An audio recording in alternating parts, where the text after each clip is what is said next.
निर्भीड स्वराज्य टीव्ही, पर्याय आमचा, निवाडा तुमचा।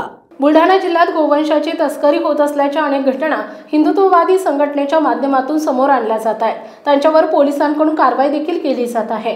परंतु आता चक्क कारमधून जनावरांची तस्करी केली जात असल्याची घटना खामगाव शहरातील घाटपुरी नाका परिसरात उघडकीस आली आहे। 2 जण एका गाईला कारमध्ये कोंबून घेऊन जात असल्याची घटना सीसीटीव्ही कॅमेरामध्ये कैद झाली आहे। हा व्हिडिओ सोशल मीडियावर सध्या चांगलाच व्हायरल होतोय।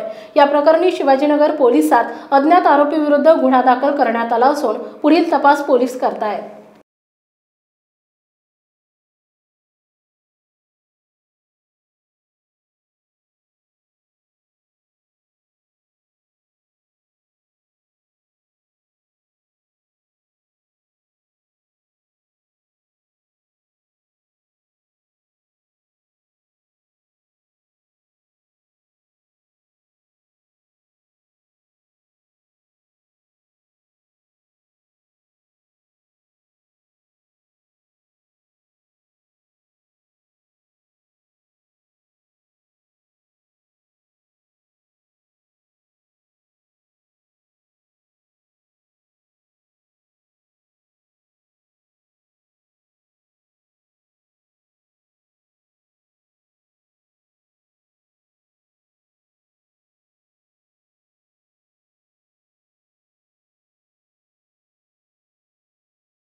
बुलढाणा जिल्ह्यातील महत्त्वाच्या घटना आणि घडामोडी पाहण्यासाठी तुम्ही निर्भीड स्वराज्य या चॅनलला अद्यापही सबस्क्राइब केलं नसेल तर आत्ताच जाऊन सबस्क्राइब करा आणि बेल आयकॉन दाबायला विसरू नका आणि फेसबुक पेजला शेअर आणि लाईक करा। पाहत राहा निर्भीड स्वराज्य।